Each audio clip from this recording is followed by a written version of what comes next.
Vamos aproveitar a posição, abrir a Bíblia em Apocalipse capítulo 3. Apocalipse capítulo 3. E vamos ler a partir do verso 14. Hoje a gente começa a encerrar o estudo nas 7 cartas. Lembrando que não encerra a doutrina da igreja. A doutrina da igreja vai seguir ainda por alguns meses. O que a gente começa a encerrar a partir de hoje é o estudo dos primeiros capítulos de Apocalipse. Depois a gente continua falando sobre a doutrina da igreja, mas não com base nos textos de Apocalipse especificamente. Glória a Deus. Apocalipse capítulo 3, nós vamos ler toda essa passagem que trata da 7ª carta à igreja de Laodiceia. Diz Apocalipse capítulo 3, a partir do verso 14. E ao anjo da igreja que está em Laodiceia, escreve: Isto diz o Amém, a testemunha fiel e verdadeira, o princípio da criação de Deus. Eu sei as tuas obras, que nem és frio nem quente. Tomara que foras frio ou quente. Assim, porque és morno e não és frio nem quente, vomitar-te-ei da minha boca. Como dizes, rico sou e estou enriquecido, e de nada tenho falta, e não sabes que és um desgraçado, e miserável, e pobre, e cego, e nu. Aconselho-te que de mim compres ouro provado no fogo, para que te enriqueças, e vestes brancas, para que te vistas, e não apareça a vergonha da tua nudez, e que unjas os teus olhos com colírio, para que vejas.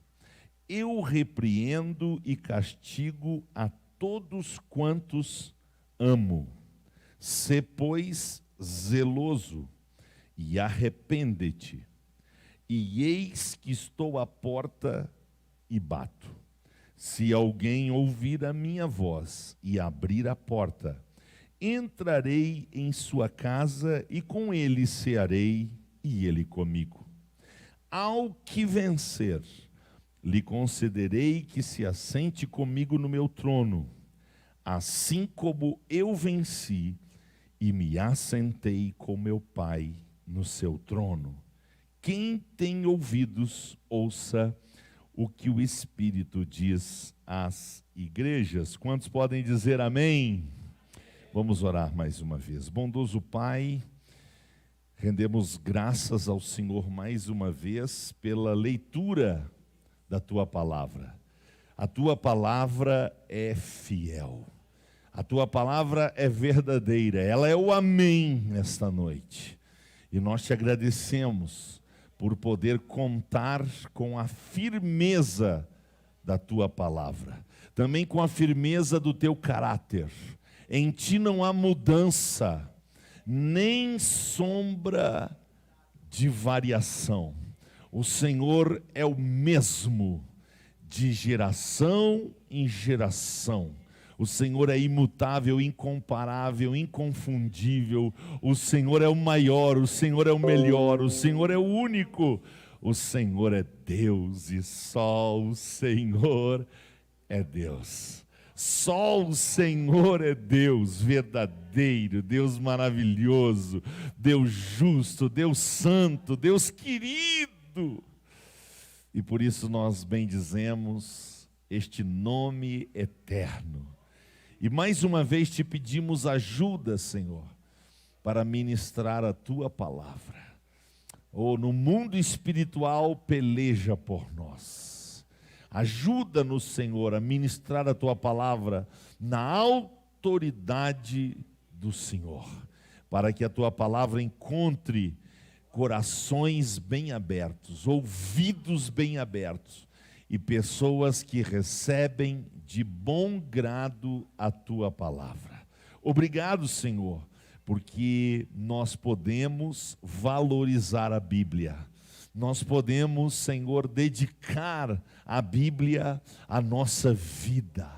E nós te adoramos porque é a melhor decisão que nós podíamos tomar, deixar a luz da palavra iluminar o nosso caminho. Muito obrigado, Senhor, pelo privilégio, pela honra e pelo prazer de ministrar a tua palavra. Abençoa o teu povo, Senhor, que recebe ela em nome de Jesus. Amém. Muito obrigado, irmãos, por gentileza. Sentem-se. Então, retomando a doutrina da igreja, depois de uma pausa de 2 quintas-feiras, nós vamos então estudar a partir de hoje a igreja de Laodiceia.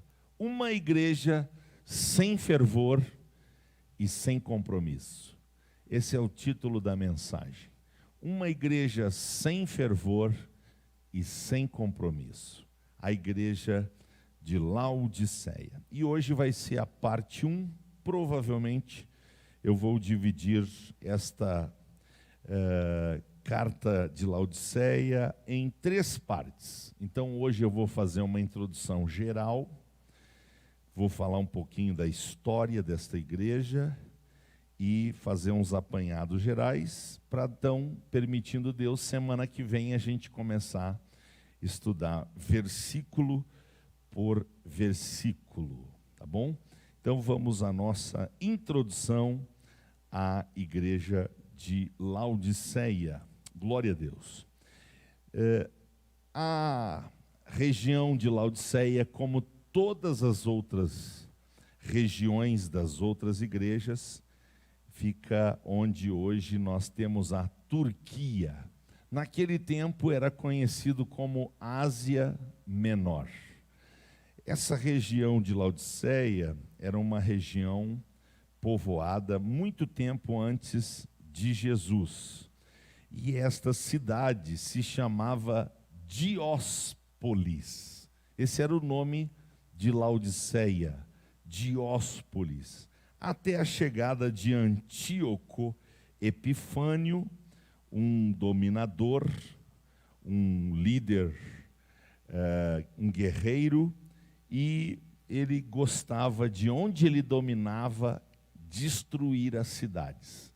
Porém, quando ele chegou em Dióspolis, a esposa dele gostou muito dessa cidade e fez um pedido para Antíoco não destruir esta cidade. E além de não destruir, pediu que ele colocasse o nome dela no nome da cidade. Agora, ele tinha um problema, porque ele teria que conquistar aquele povo, inclusive para trocar o nome da cidade. Então, o que o Antíoco fez? Ele começou a trazer para esta cidade muitas riquezas. Um exemplo disso foi trazido muito mármore, e outras riquezas, e o povo começou a gostar do que ele estava fazendo. Quando ele tinha conquistado o coração do povo, então ele propõe a mudança do nome da cidade, e ela vai passar a se chamar Laodice, que era o nome da sua esposa, e mais tarde, então, ela vai ficar conhecida como Laodiceia. Desde 3 anos antes de Cristo, 3 séculos, melhor dizendo, 3 séculos antes de Cristo, 2 séculos e meio para ser mais preciso, a cidade passou a se denominar, então, Laodiceia. E a partir desta liderança de Antíoco naqueles tempos e depois sob a liderança de outros, Laodiceia acabou se tornando uma cidade economicamente muito rica. Passou a ser uma cidade de uma riqueza econômica muito forte. E isso começou a chamar a atenção dos povos daquela época para essa cidade. Além disto, nesta cidade foi fundada uma das maiores escolas de medicina da época. E incrível a relação, eu acredito que Jesus aproveitou isso nas suas palavras aqui no texto que nós já lemos. Uma das principais especialidades dessa escola de medicina era a oftalmologia. Foi em Laodiceia que se criou uma pomada que curava a inflamação nos olhos. Inclusive esse pó, que depois virou uma pomada, ficou conhecido no mundo inteiro, conhecido da época. Então, essa característica foi fazendo com que a cidade se tornasse cada vez mais importante.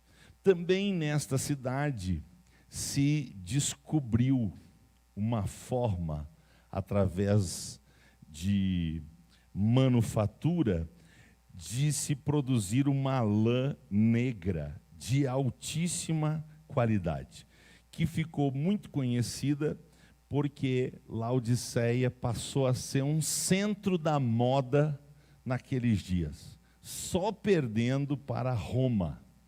Só Roma era mais importante na área da moda, dos tecidos, do que Laodiceia, por causa dessa lã negra muito famosa. Era uma sociedade cheia de luxúria, de soberba, e que acabou tornando essa cidade rica e opulente. Uma coisa importante que deve ser dito também, e Jesus aproveitou, é que Laodiceia tinha um problema com a água, porque essa região que cercava Laodiceia é uma região até hoje de águas termais, águas quentes. E em Laodiceia a água nunca foi muito boa, porque ela era salobre. E quando chegava na cidade de Laodiceia, a água não era quente, a água era morna. Daí a expressão de Jesus: vomitar-te-ei da minha boca, porque não és nem frio nem quente. Eu te aconselho a não fazer o teste, mas se você precisar vomitar, já sabe a dica: água morna com sal. Tomou, já era. Vai vomitar, certo? Então, não faça isso toda hora, mas se você precisar, estiver passando mal, precisa vomitar, água morna com sal é batatinha quando nasce. É fatal. Você vomita segundos depois, certo? E Laodiceia tinha esse problema. A água era salobra e ainda era morna.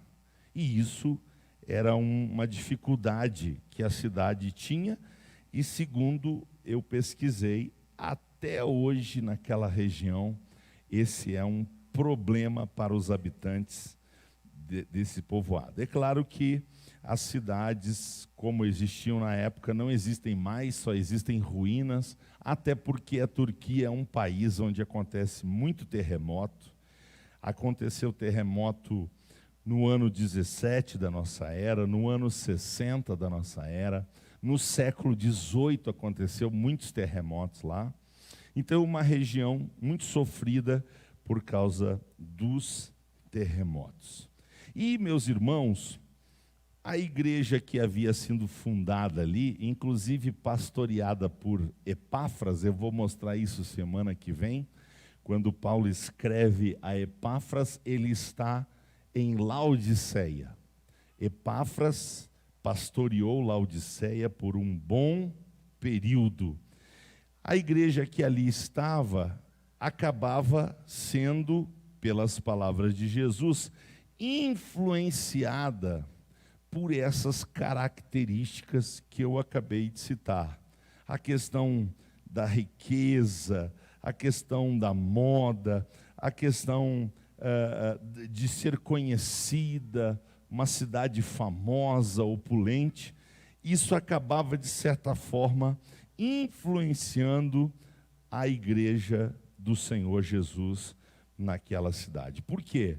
Porque a nossa missão como igreja não é sermos influenciados pela cidade. A nossa missão como igreja é influenciar a igreja. É por isso que Jesus disse: vós sois a luz do mundo. Ele também disse: vós sois o sal da terra. O que estava acontecendo com os membros da igreja de Laodiceia? Em vez de eles iluminar Laodiceia, em vez de eles salgar Laodiceia, em vez de eles transformar o modus vivendi dos laodicenses, eles estavam adotando aquela cultura. E então Jesus vai se dirigir a eles e dizer: eu sei as tuas obras. Ele está dizendo: eu conheço vocês. Vocês dizem, o que eles diziam? Verso 17. O que eles diziam?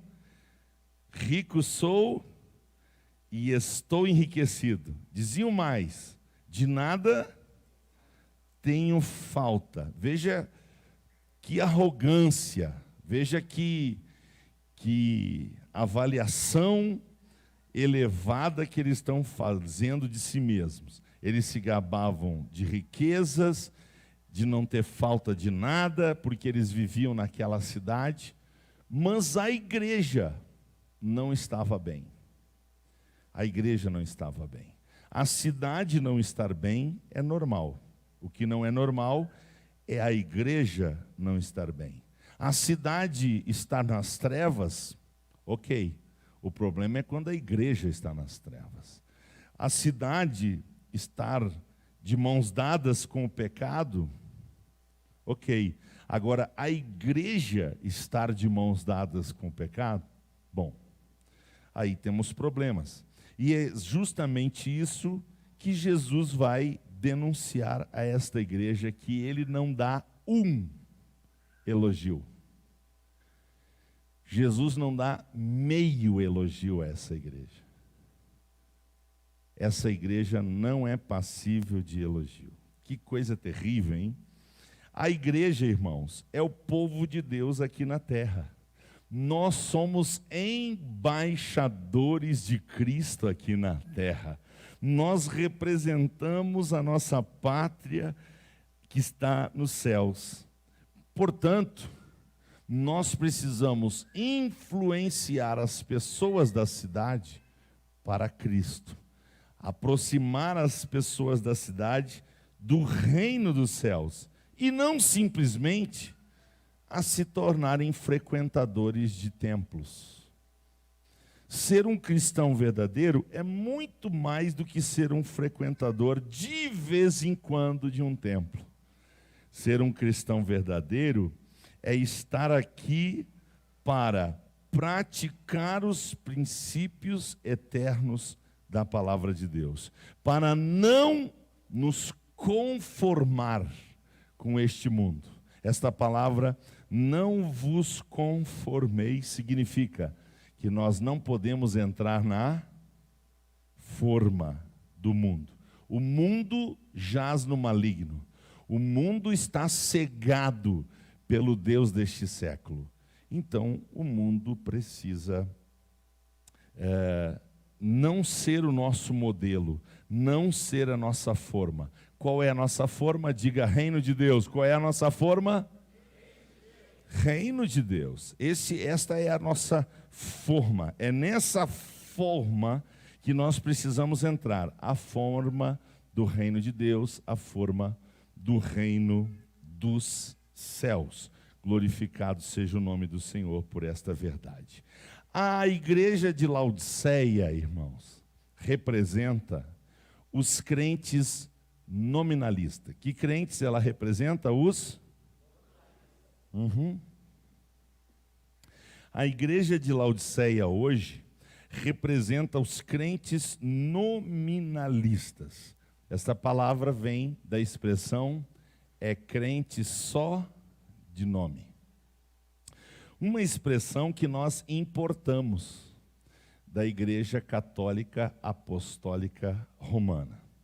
De 20 anos para mais, 20 anos para mais para trás, era muito comum a gente acusar os católicos romanos de serem nominalistas. Ou seja, eles recebem o batismo infantil, então, como eles são batizados desde criancinhas e praticamente não frequentam as atividades da igreja, ou não frequentavam, a gente dizia que os católicos romanos eram nominalistas, eram apenas de nome. Mas, o que aconteceu? A Igreja Católica passou por uma reformulação, vieram os carismáticos, e hoje é muito comum encontrar católicos carismáticos muito mais comprometidos com a fé católica e a Igreja Católica do que muitos evangélicos. É muito comum se encontrar católicos carismáticos muito mais comprometidos com a fé católica, muito mais comprometidos com a Igreja Católica do que muitos crentes dentro das igrejas evangélicas. É impressionante isso. A gente mora na frente de um dos maiores templos católicos de Vacaria, uma das comunidades mais antigas católicas aqui de Vacaria, e de vez em quando a gente flagra isso, a gente percebe essa devoção que eles demonstram, e às vezes a gente comenta, falta crente assim, falta crente assim. Então, a igreja de Laodiceia representa essa igreja nominalista. Nós temos uma filha na fé, e essa filha na fé tem parentes no Mato Grosso do Sul. E uma vez nós fomos visitar esses parentes lá. E ela sempre dizia para nós, olha, eu sou de uma família extremamente católica. E eles são católicos praticantes. Até tenho uma certa preocupação de como que eles vão receber o pastor e a irmã Miriam lá, né? Por essa questão, pudesse dar algum tipo de atrito, porque eles são católicos fervorosos, e eu sempre tranquilizei ela de que nós iríamos lá e iríamos respeitar a fé deles, iríamos respeitar a religiosidade deles, que não teria problema, como não teve.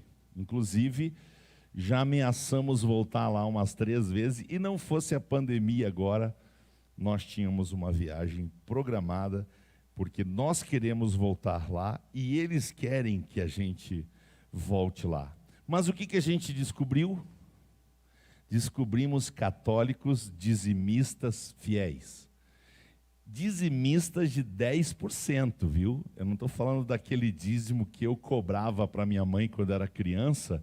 Eu ia passando com a capelinha nas casas e cobrando o dízimo, que era aquela oferta que se dava, que dava mais raiva do que qualquer outra coisa. Porque as pessoas davam moedas, troquinho, e alguns deles eu ficava bravo porque eu via eles tomando cerveja lá na bodega, e eu dizia para minha mãe, esses caras não podem nem dar o valor de uma cerveja para a Santinha, tem que dar os migalha, né? Ficava bravo como católico e como cobrador do dízimo, mas lá a gente conheceu o católico dizimista, e conheci um sobrinho dessa filha na fé, que deu testemunho de que ele estava casando virgem.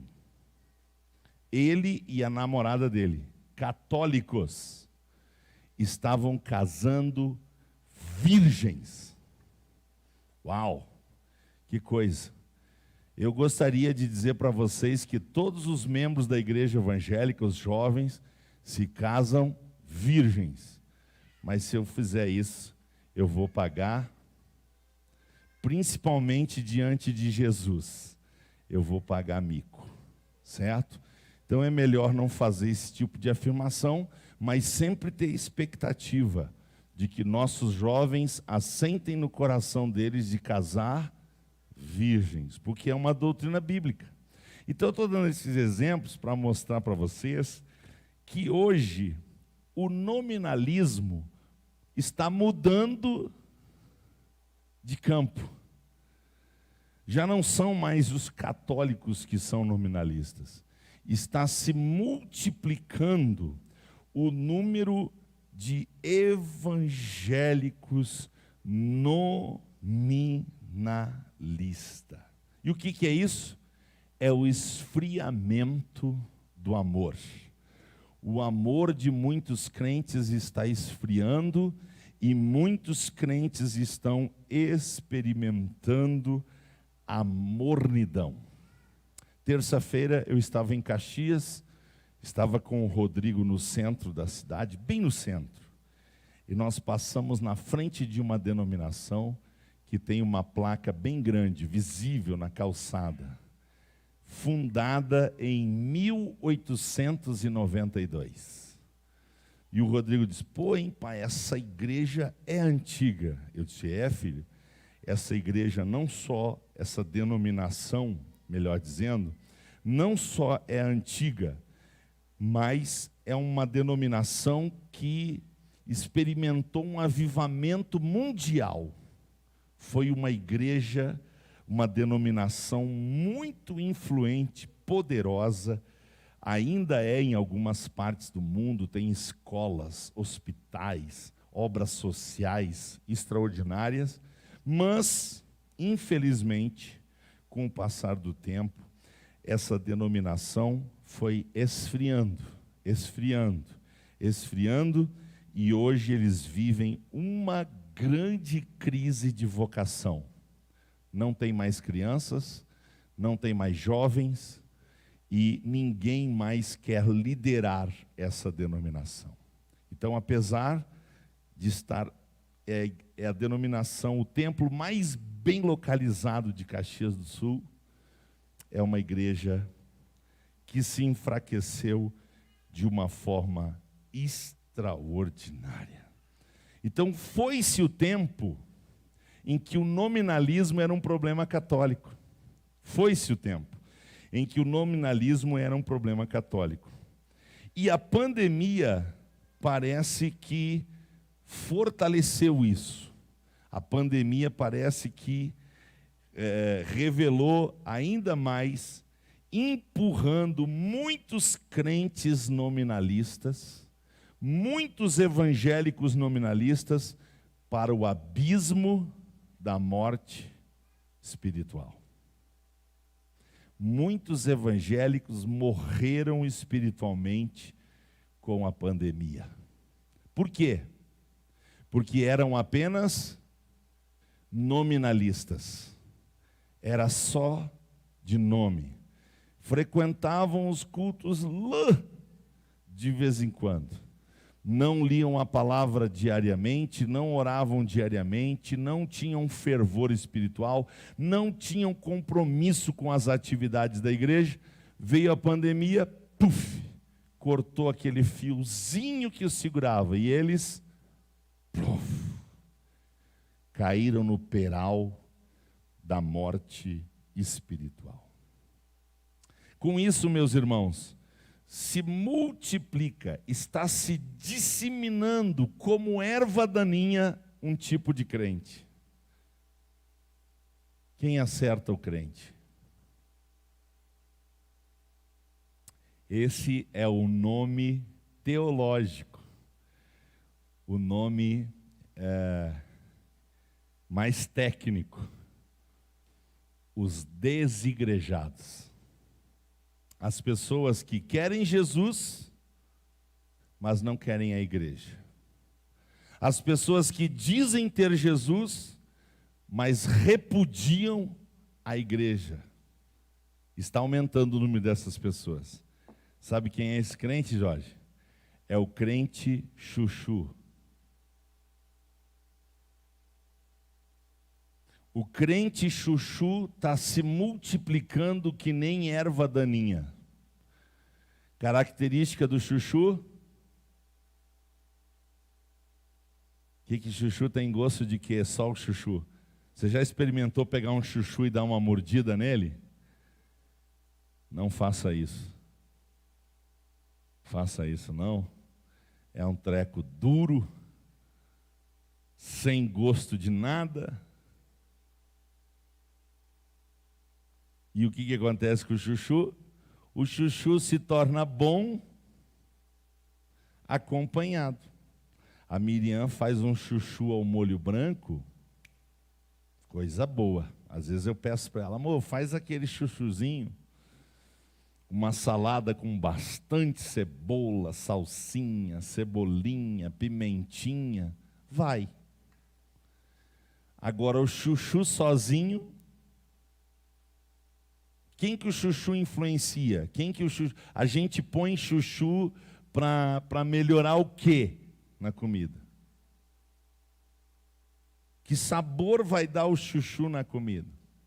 Já pensou comer uma sopa de chuchu? Água e chuchu.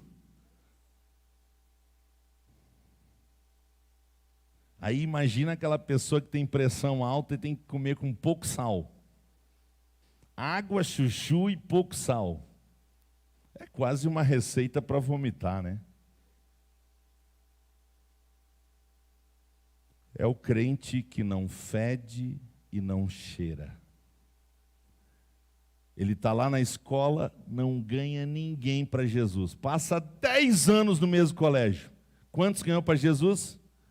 Além de não ganhar ninguém, ainda sai frio de lá. Ainda sai desviado de lá. Trabalha 10 anos na mesma empresa. Quantos ganhou para Jesus? Além de não ganhar ninguém para Jesus, não fala de Jesus para ninguém e ainda dá mau testemunho lá.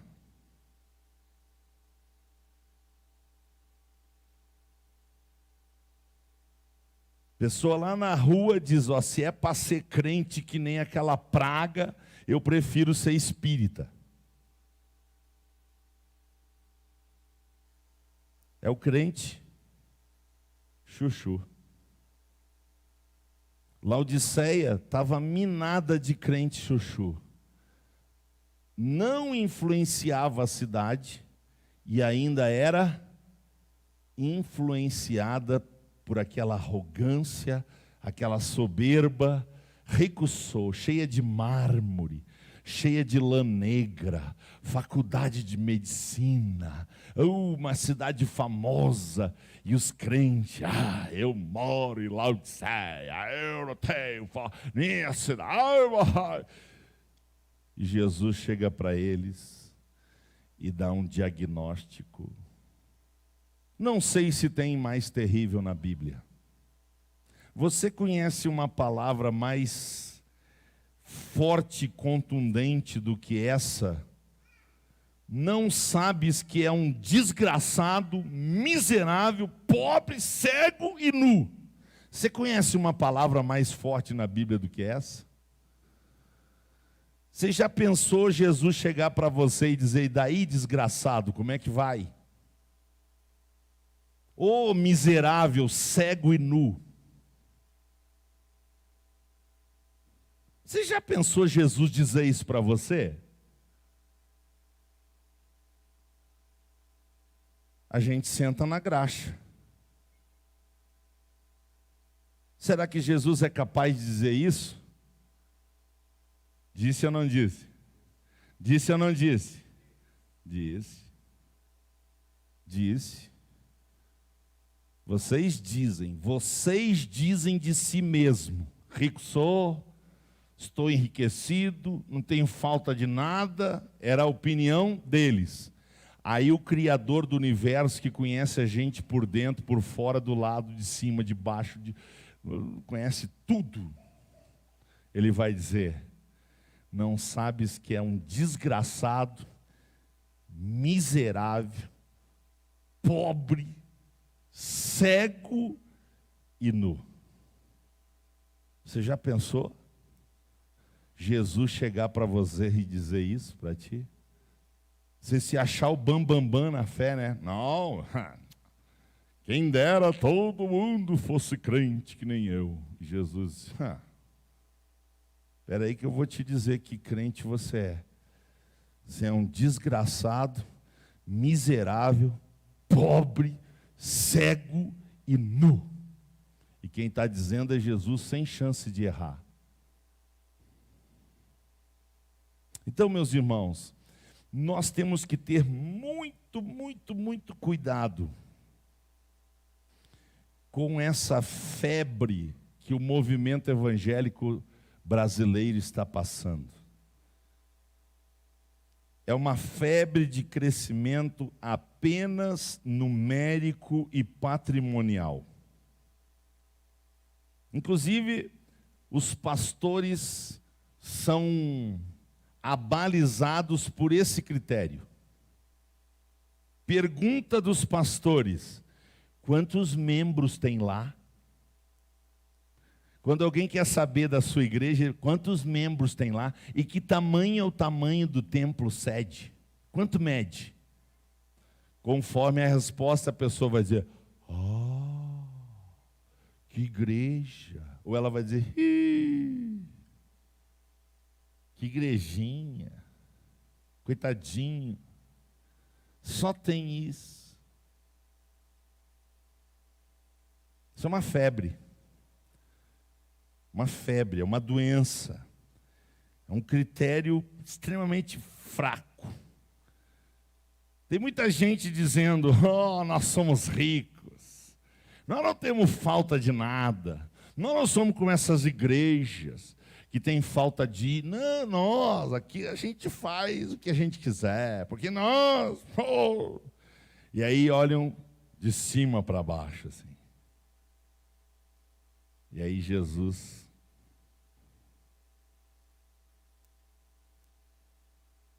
coitado.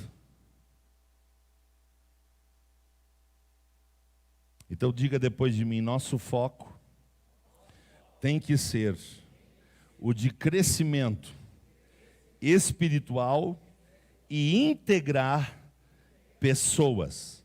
Vamos dizer de novo: nosso foco tem que ser o crescimento espiritual e a integração de pessoas. E integrar é muito mais do que crescimento numérico. Integrar é muito mais do que aglutinar, inchar. Muito mais, muito mais. Integração é algo muito profundo e eu vou falar mais lá para frente ainda, dentro de doutrina da igreja, eu vou falar sobre a doutrina da integração. Nós precisamos desse foco, irmãos, para que a gente não experimente a imaturidade neurótica e obsessiva por números,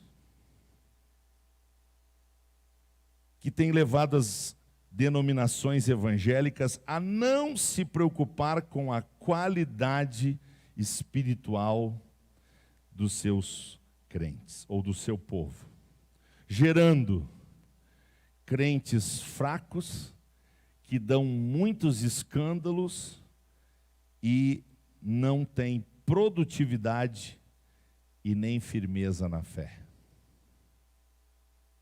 Isso é resultado desta imaturidade neurótica obsessiva por números. E para ter esses números, vale tudo, como cantava Tim Maia. Vale tudo. Vale tudo. É tudo que é promoção. É tudo que é evento. Para quê? O foco é ajuntar povo. Eu queria ter tido tempo de ler a matéria para trazer isso. Talvez semana que vem eu vá ter tempo. Eu peguei agora no finalzinho da tarde os feijãozinhos mágicos de uma igreja. Alguém ouviu alguma coisa sobre isso? Os feijõezinhos mágicos de uma denominação evangélica no Brasil. O pastor incentivando o povo a adquirir os feijãozinhos, porque os feijãozinhos tinham um poder lá sobrenatural. O que é isso, irmãos? Essa imaturidade neurótica obsessiva por gente, por ajuntamento de povo, fazendo com que as pessoas se transformem em objetos, em produto. Daí nós, pastores, recebemos tantas críticas de que nós só queremos o dinheiro do povo. Por que essa fama de que nós, pastores, só queremos o dinheiro do povo? Por causa dessa imaturidade neurótica obsessiva por povo. Tem que ajuntar povo. E para juntar povo vale tudo.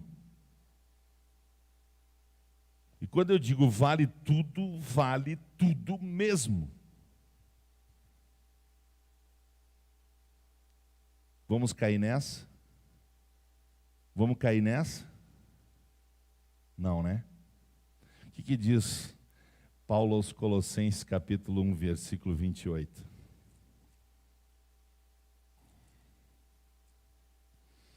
A palavra perfeito aqui é maduro, crescido, adulto.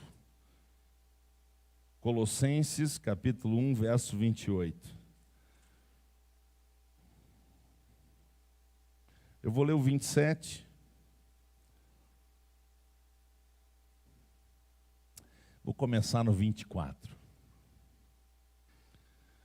Regozijo-me agora no que padeço por vós, e na minha carne cumpro o resto das aflições de Cristo, pelo seu corpo, que é a igreja, do qual eu estou feito ministro segundo a dispensação de Deus, que me foi concedida para convosco, para cumprir a palavra de Deus. O mistério que esteve oculto desde todos os séculos e em todas as gerações, e que agora foi manifesto aos seus santos, aos quais Deus quis fazer conhecer quais são as riquezas da glória deste ministério, ou melhor, deste mistério, entre os gentios, que é Cristo em vós, esperança da glória. Agora olha o 28. A quem anunciamos? Quem que nós anunciamos?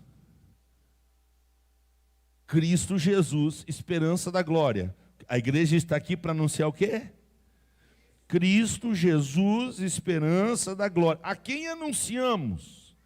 Admoestando a todo homem, homem e mulher, do corpo, da igreja, da família, ensinando a todo homem toda a sabedoria, para que apresentemos todo homem, homem, mulher, todas as pessoas, perfeitas em Cristo Jesus. Perfeito aqui, insisto, é maduro, adulto, crescido em Cristo. E para isto também trabalho combatendo segundo a sua eficácia, que opera em mim poderosamente.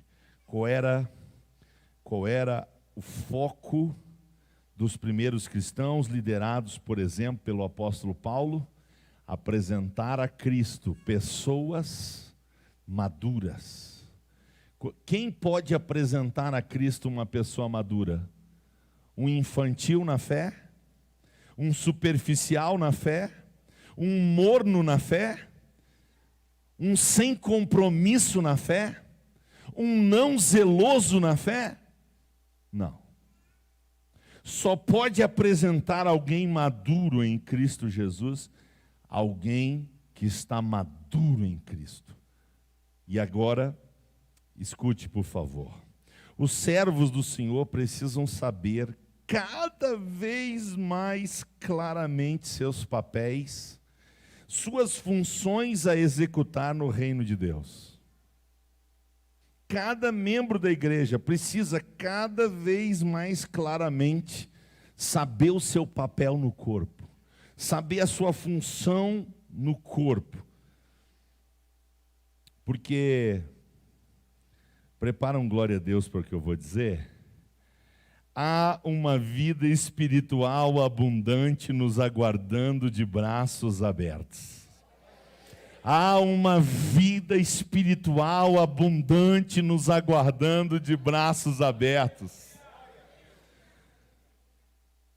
Mas como experimentar isso sem compromisso e sem fervor?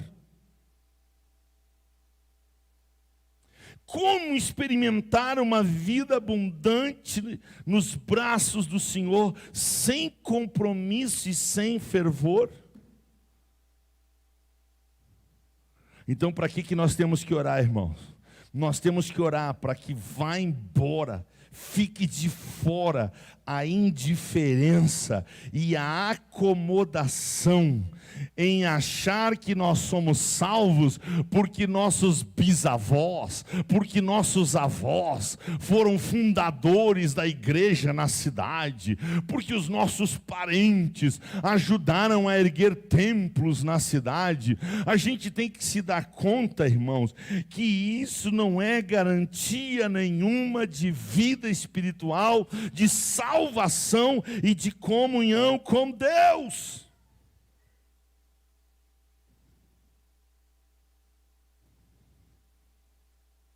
Então diga depois de mim: Deus, nos livre de uma vida de mornidão.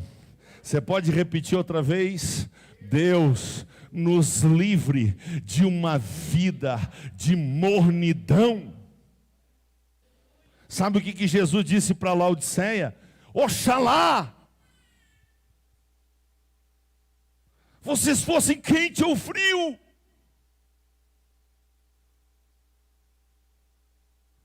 Mas o que eles eram? Mornos. Mornos.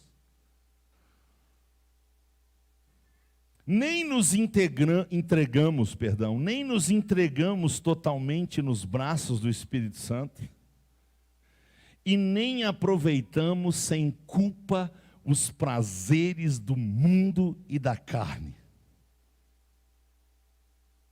Por quê? Porque muita gente, além de ser crente chuchu, ainda é crente reimundo.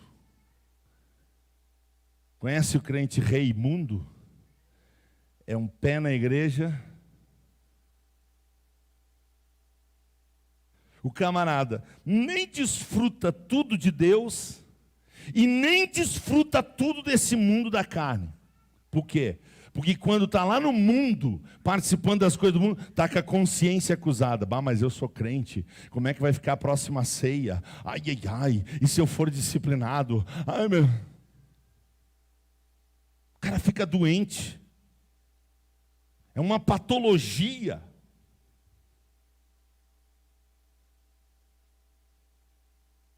Prepara outro glória a Deus aí.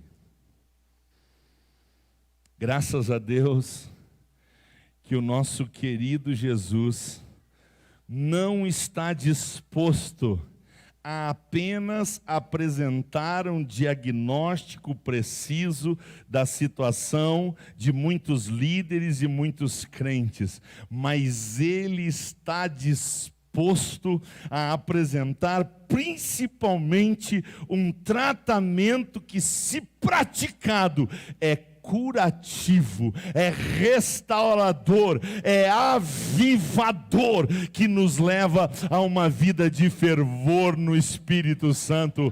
Bendito seja o nome do Senhor, porque Jesus não veio através da carta de Laodiceia tão somente apresentar um diagnóstico. Ele tem o remédio, Ele tem a cura, Ele tem a solução. Bendito seja o seu nome. Então ele vai dizer a esta igreja uma das coisas mais lindas que alguém pode dizer. Ele vai dizer: eu repreendo e castigo a todos quantos amo. Portanto, disse Jesus, sê zeloso e arrepende-te. Há solução para a igreja. Há solução para a igreja. Nós podemos viver na dimensão espiritual que Deus quer que nós vivamos. É por isso que Ele nos diz essa noite: eu corrijo, eu castigo a quem eu amo. Quem é amado por Jesus será confrontado por Ele, vai ouvir a verdade dEle, vai ouvir a sinceridade dEle, porque Ele quer curar, Ele quer vivificar. Você pode dizer: vem, vivifica a tua igreja, ó Senhor. Você pode dizer isso? Vem, vivifica a tua igreja, ó Senhor, outra vez.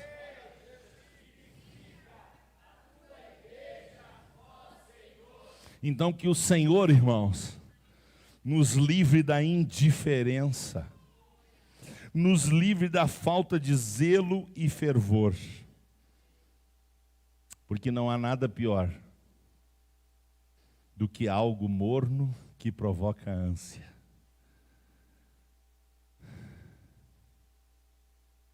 Você já pensou Jesus vir num culto e sair com ânsia de vômito do meio do povo?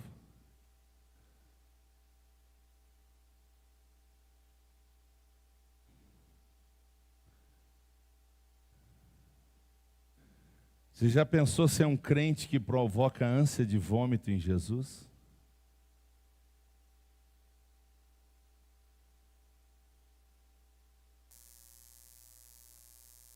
Porque Ele disse: não és frio, nem quente, és morno, e estou a ponto de vomitar-te da minha boca. Uma das grandes mentiras de Satanás hoje, irmãos, é: seja uma pessoa do bem. Eu vou repetir. Uma das grandes mentiras de Satanás de hoje é a mentira da hora, é a mentira da moda, é: seja uma pessoa do bem. Ei, irmãos, não fazer o mal não é suficiente para Deus. Sabe por quê? Porque Deus, primeiro, Ele não quer o que a gente faz ou deixa de fazer. O que Ele quer primeiro? O que Ele quer primeiro? Ele morreu pelas nossas obras? Por quem que Ele morreu? Por nós. Se for por obras, Jesus faz infinitamente mais e melhor do que nós. A preocupação de Jesus não é com obras. Se fosse, Ele mandava os anjos. Os anjos fazem muito mais e melhor do que nós. Mas não é esse o foco de Jesus. O foco de Jesus é a minha amizade. O foco de Jesus é a minha comunhão. O foco de Jesus é a minha intimidade na sua presença. Depois vão surgir as obras, porque elas vão ser feitas em Deus e para a glória de Deus. Depois da comunhão, depois da comunhão. Quem entende isso? Sabe que um dos momentos mais importantes do culto, sabe qual é? O período de oração. Eu disse: quem entende isso? A igreja brasileira está doente. E a igreja brasileira pensa que o momento mais importante do culto é o momento do louvor. E aí o altar virou? O altar virou palco. O altar virou teatro. O foco não é mais Jesus. ele não é mais o centro da adoração. O foco é a performance.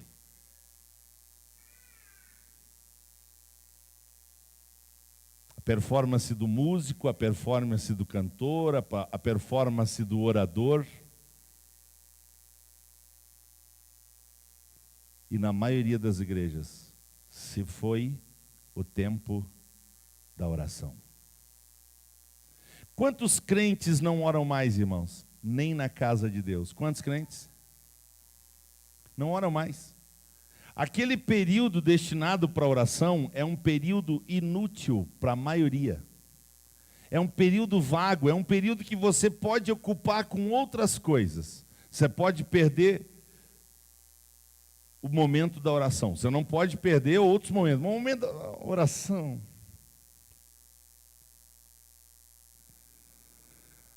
Ai, que chato ter que orar.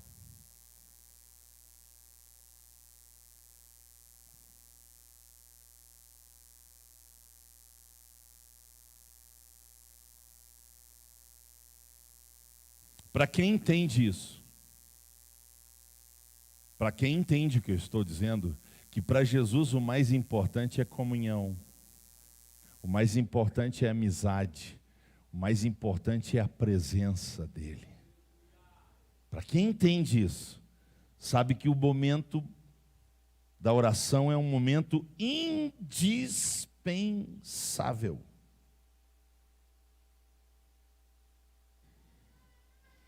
Escutem, por favor, eu já vou começar a encerrar.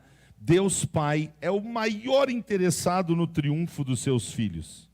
Mas para isso, seus filhos não podem ser indiferentes, descompromissados, desinteressados pelos princípios que Ele quer que pratiquemos. Escute isso, por favor, preste atenção. Ele quer que passemos a eternidade com Ele. Por isso, uma relação profunda de amizade marcada pelo fervor e interesse em agradá-lo de verdade é que tem que fazer nossa vida ter sentido. Nossa vida ter propósito. Eu vou fazer uma pergunta. Preste atenção nela. É uma eternidade com Deus. É uma eternidade com Deus num lugar maravilhoso, conquistado por uma obra de amor. Isso é pouco para você? Isso não mexe com os teus brios? Não, peraí. O Senhor está me convidando para mim passar a eternidade com Ele num lugar. O que eu vou dizer desse lugar, meu Deus?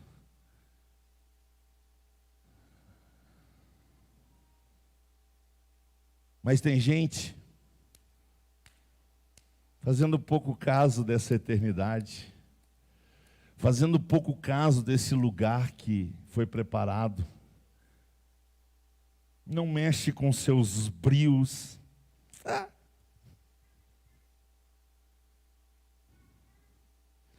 E eu encerro dizendo, meus irmãos, que para essa eternidade com Deus, num lugar maravilhoso, conquistado por uma obra de amor, nós temos um modelo de relacionamento. Nós temos um modelo de relacionamento com o Pai Celestial. Você pode dizer o nome dele? Qual é o nosso modelo de relacionamento com o Pai Celestial? Você pode dizer o nome dele? Jesus Cristo, seu Filho. Vamos dizer? Jesus Cristo, seu Filho. Irmãos, foi muito duro para Jesus. Eu vou esperar o adoração se posicionar, porque o que eu vou falar é muito importante.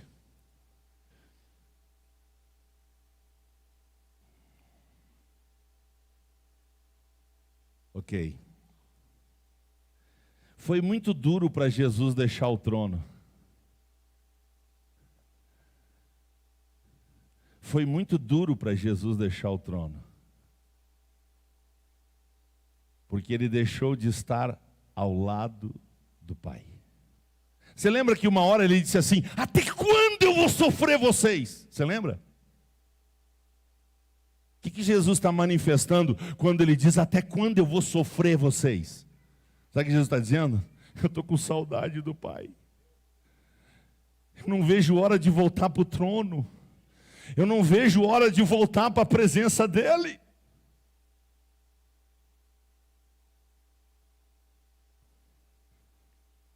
Então não esqueçamos do sucesso da relação Deus Pai, Deus Filho. Quando o Filho esteve aqui, o que ele fez?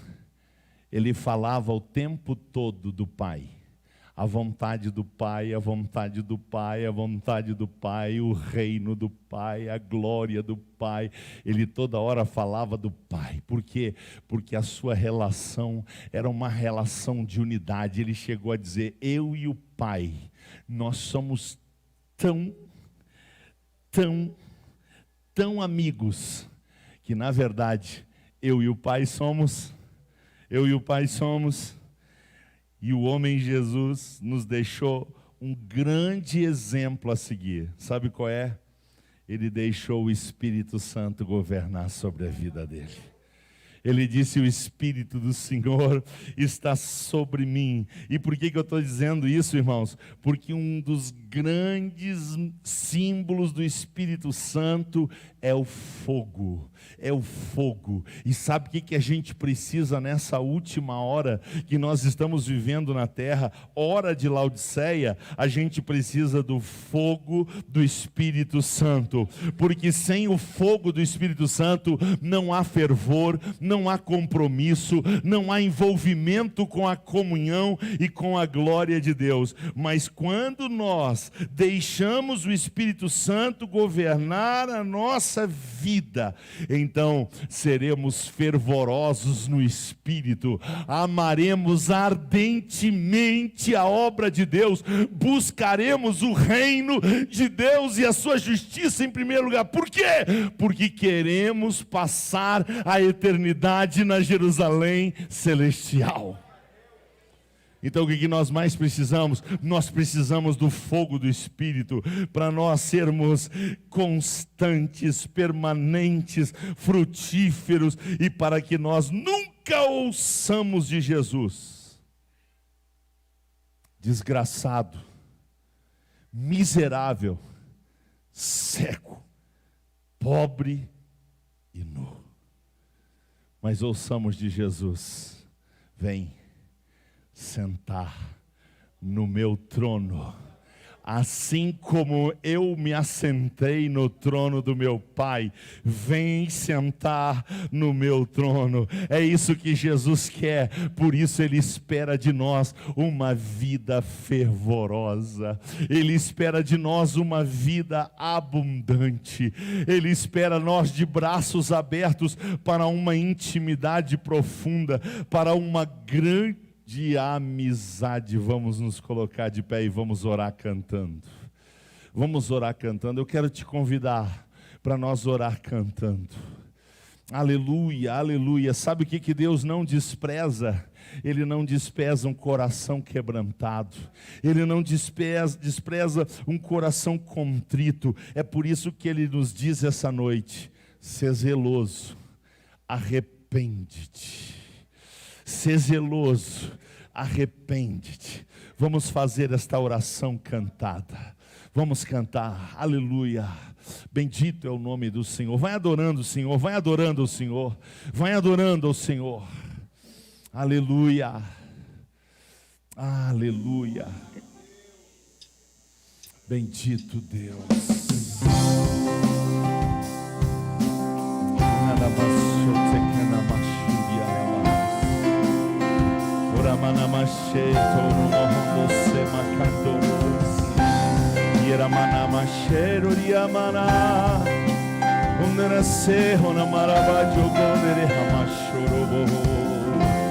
Aleluia, adore o Senhor.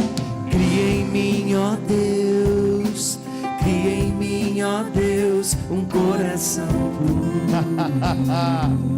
Ei, que tu me dará baixura. E renova e renova um espírito inabalável. Oh, aleluia. Não retires de nós o teu espírito. Jamais, Deus, jamais. Nós queremos mais, mais. Não retires de nós o teu espírito. Cria em mim, ó Deus. Cria em mim, ó Deus. Com a sua alma. Cria em mim, ó Deus. Cria em mim, ó Deus, um coração puro. Aleluia. E renova um espírito inabalável. Espírito Santo, eu te amo, Espírito Santo. Não retires de nós o teu espírito.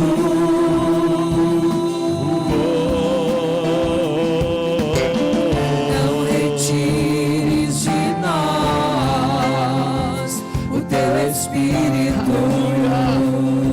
Mergulha na presença dele, mergulha, vai. Quero aprender com os meus erros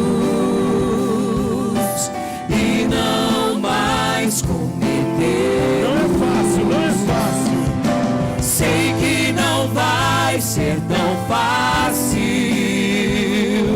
mas difícil é continuar no erro e viver o mesmo desespero e ficar pra trás.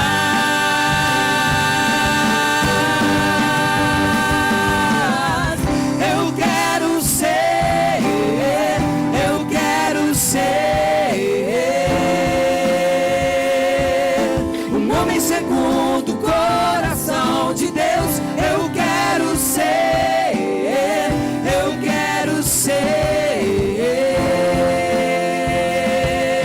um homem segundo o coração de Deus.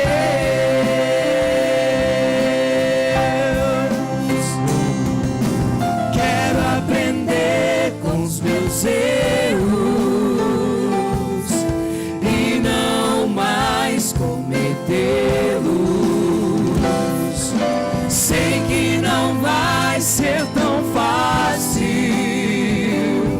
mas difícil é continuar no erro e viver o mesmo desespero e ficar pra trás.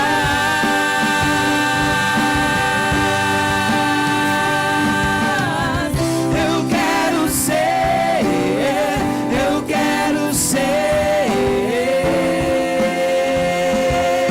um homem segundo o coração de Deus. Eu quero ser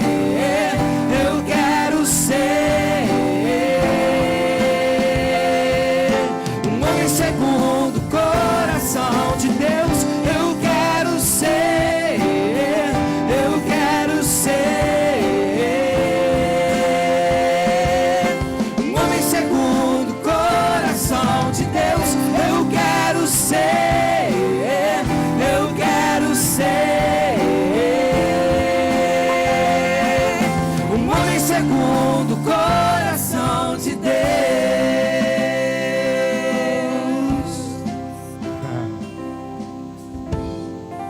Pai, a gente não quer ser crente chuchu. A gente não quer ser crente Raimundo.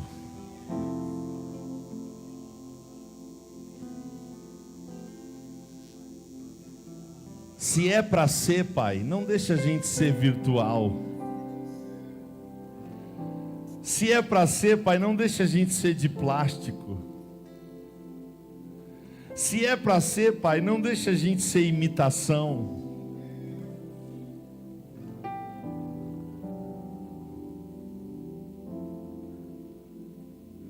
Se é para ser, Pai, a gente quer ser de verdade. Porque o céu é de verdade, a eternidade é de verdade, Jesus é de verdade, a Bíblia é de verdade, e nós queremos ser de verdade, de verdade, de verdade. Por isso, Pai, me dá alegria de ser pastor de uma igreja de verdade. Eu quero ser pastor de Filadélfia, Senhor.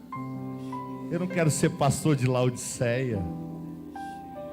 Quem aguenta Laodiceia, Senhor? Laodiceia é inchada, Laodiceia é arrogante, Laodiceia é soberba, Laodiceia toca muito menos do que toca, mas acha que toca muito mais do que não toca. Laodiceia canta muito menos do que canta, mas acha que canta muito mais do que não canta. Laodiceia prega muito menos do que prega, mas acha que prega muito mais do que não prega.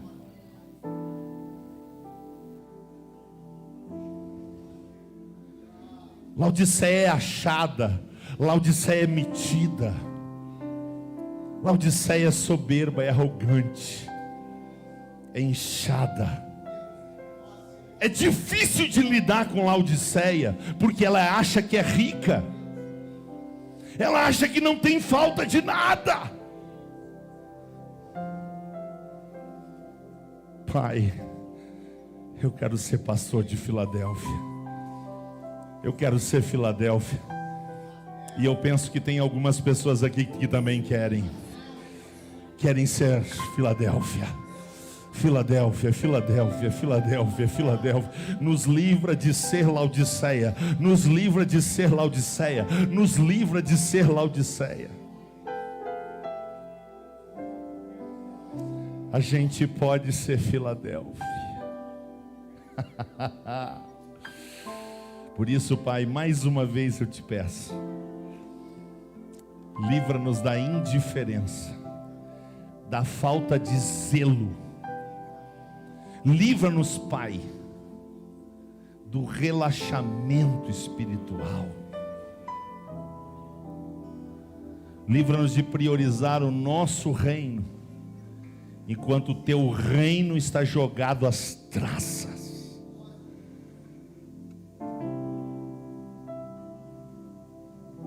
Nós queremos ser igreja saudável. Nós queremos ser igreja relevante. Nós queremos ser igreja impactante. Nós queremos ser igreja missional. Nós queremos ser igreja com propósito. O propósito da comunhão. O propósito da amizade. Pai, que tu encontres aqui amigos.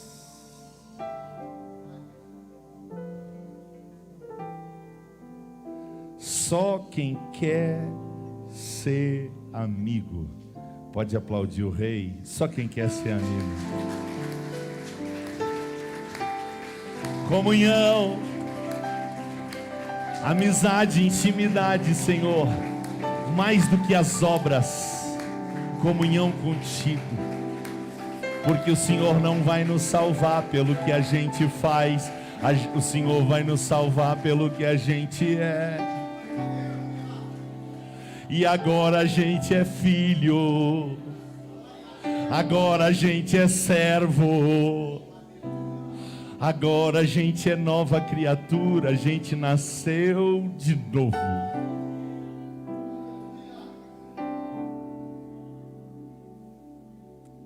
Muito obrigado, Senhor. Muito obrigado pelos vários irmãos e irmãs aqui de Vacaria, também pelos de Caxias do Sul, de Curitiba, o missionário Douglas que está com a gente, um abraço para ele e sua família e para toda a comunidade ali em Tarrafal, Cabo Verde. Tem gente de Sarandi com a gente, de Sananduva, de Bom Jesus também, abraço ao Jason, de Caçador, Santa Catarina, Porto Alegre está com a gente. E olha só quem está com a gente também, o pastor querido, amigo, o pastor Cristiano de Sá, lá de Laguna, está com a gente. Beijo no teu coração, obrigado pela tua companhia. Não deixe de estar com a gente domingo de manhã e domingo de noite, lembrando que domingo de manhã é 9h30 que vai para o ar, tá bom?